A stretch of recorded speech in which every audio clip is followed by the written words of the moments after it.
In this video, we're going to demonstrate how to replace the turret harness on a 15L.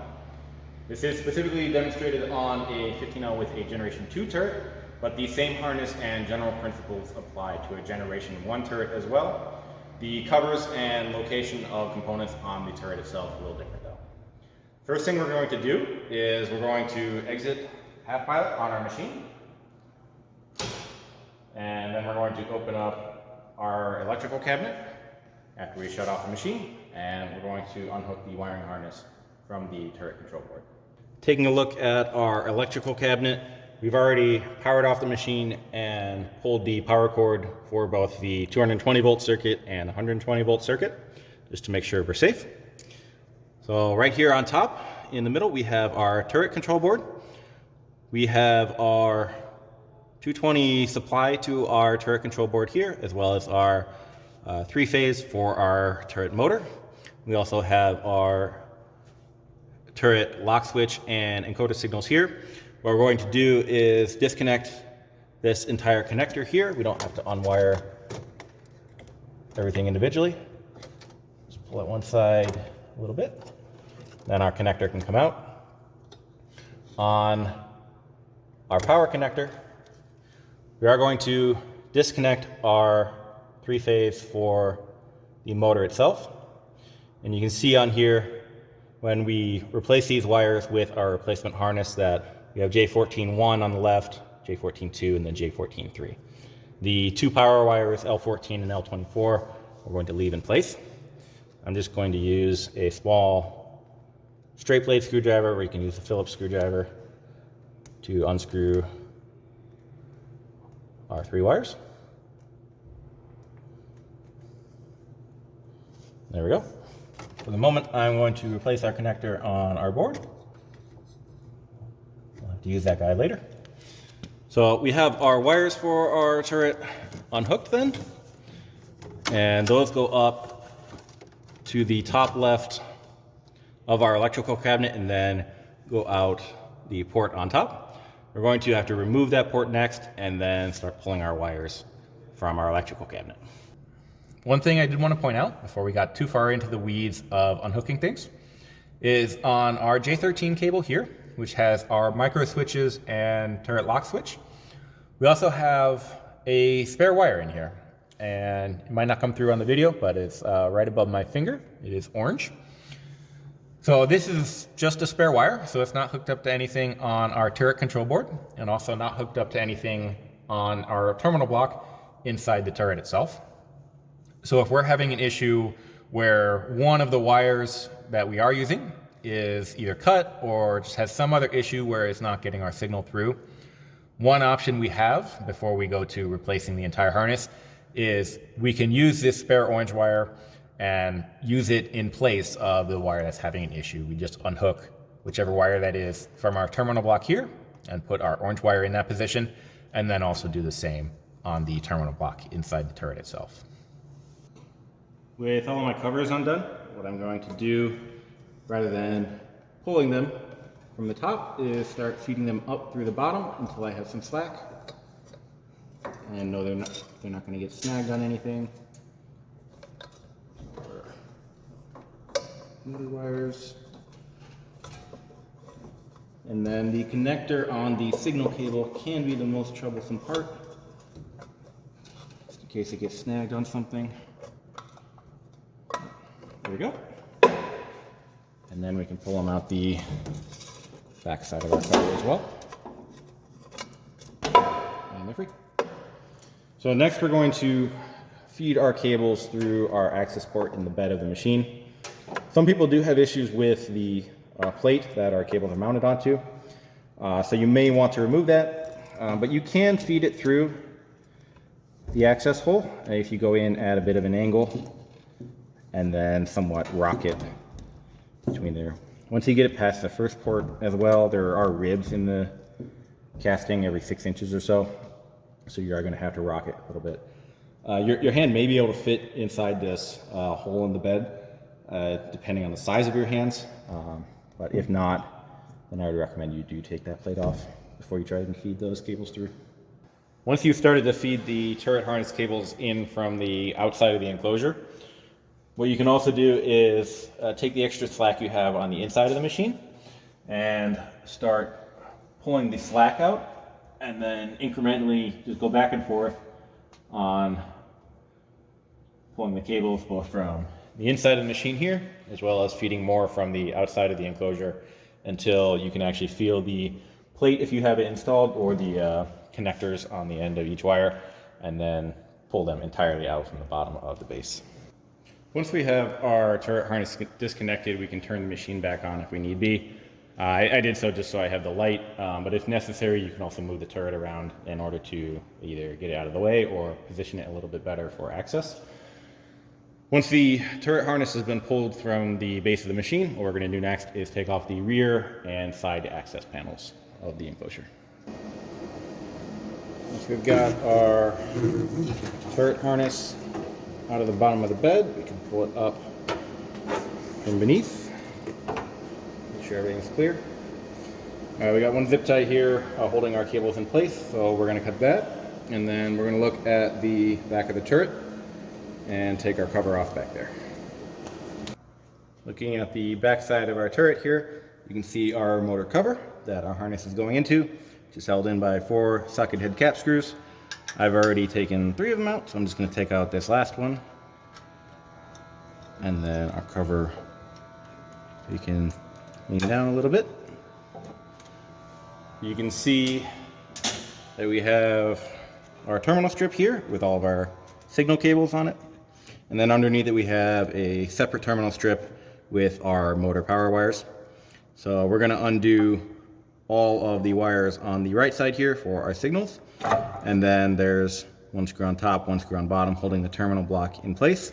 We're going to pop that out of the way so we can undo our motor power wires underneath it. Once we have our orange terminal block out of the way, we'll pop our cover off of our terminal block underneath, and then we've got our 3 motor power wires, and you should note the order. So our top one here is our U phase, middle is V phase, and then our bottom is our W phase. So we can just take those guys out.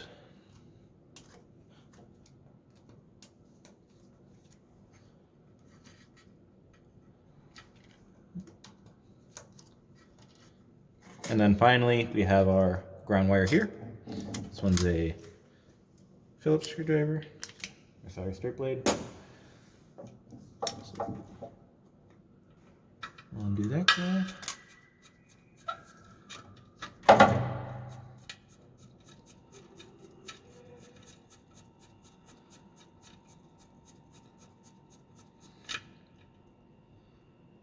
And with that, all of our wires are disconnected and our cover is free. So our next step, you can see our 2 fittings for our cable harness are just screwed directly into our cover. There's not a lock nut. So we're going to unthread our 2 fittings there, and then our wires will be free to be pulled out of the cover. With our fittings disconnected from our cover, then we have the entire wiring harness free. And then we can either repair or replace it. If all we need to worry about is replacing the conduit, we can do that now. Or if you do have to replace the entire harness, once you have a spare one, then you can start reconnecting that. And we'll just reverse the procedure that we were just going through. So first we're going to reconnect the fittings onto our cover after we feed our wires through it. And then we'll reconnect our motor power wires, our ground wire, and then our control wires. And then we'll start resecuring the harness and then feeding it back into our electrical cabinet and then reconnecting all of our wires. Once we've got our cover resecured, then we can start feeding our wire back through. One thing I do want to note, a lot of people will just leave the wire hanging by the side of the cable chain. I'm not a fan of doing this because this gap can create a pinch point, and that's where our wire can get damaged pretty commonly.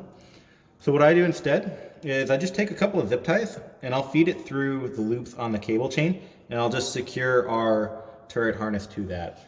So it's just 2 or 3 zip ties, but can avoid a problem in the future. So I'll just feed one through.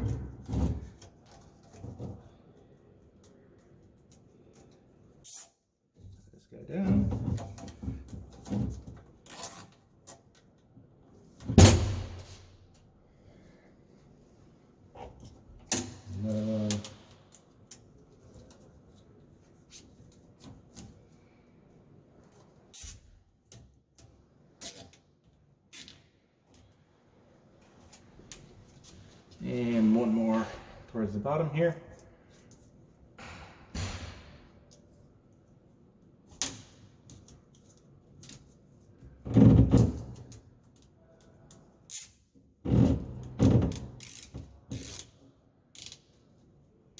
There we go. And looking at the back side, you can see I just added a couple more zip ties here and here. This one securing it onto the loop that's already holding our X-axis motor cable, just to keep everything nice and tidy. Once we have that secured, then I'm going to feed my wires back down through our gap here. And then we'll go around to the front and we'll just start feeding our wires through the bed of the machine, then out and into the doghouse to our electrical cabinet. Once we've fed our turret wiring harness back into our electrical cabinet, then all we need to do is reconnect all of our wires, which I've already done on my machine. So in my case, my ground wire is connected to a splice block that's inside of our wire duct, and then that wire continues down to one of our ground terminal blocks. So I've already reconnected that splice and then put my wire duct cover back on. I've reconnected J13 to our turret control board. And I've also reconnected our 3 motor power wires to our J14 connector. One thing I want to note, if you're taking off the cover that the turret wiring harness goes through on the doghouse, is that I have seen these wire labels for our motor power wires occasionally get snagged and then just get pulled off.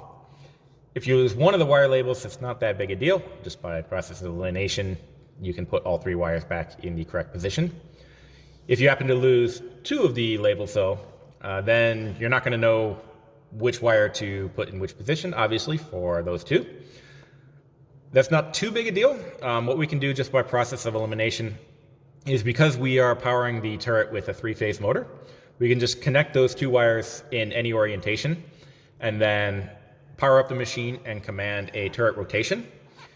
If the wires are backwards, that's not going to cause any damage. What you're going to see is just that when you command the turret rotation, it's not going to rotate to the correct position. It's just going to rotate and stall. It's just trying to lock itself even further. And after a few seconds, it is going to time out with an E-stop that we were seeing originally. Then we'll come back and we'll just swap those 2 wires and then test it again. And then your turret should rotate to the commanded position. So I'm going to plug this guy back in. And then we will do that test. We'll fire up the machine and command a rotation and see what happens. You should have a correct tool change. I've got my machine powered up and rehomed.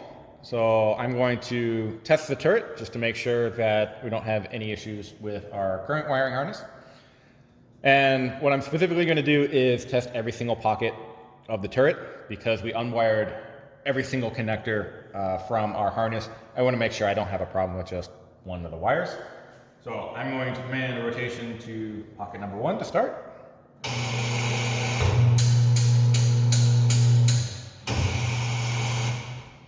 Then pocket number 2.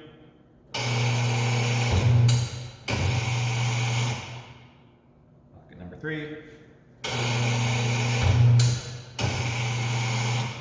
And so on and so forth. I don't need to show you every single pocket.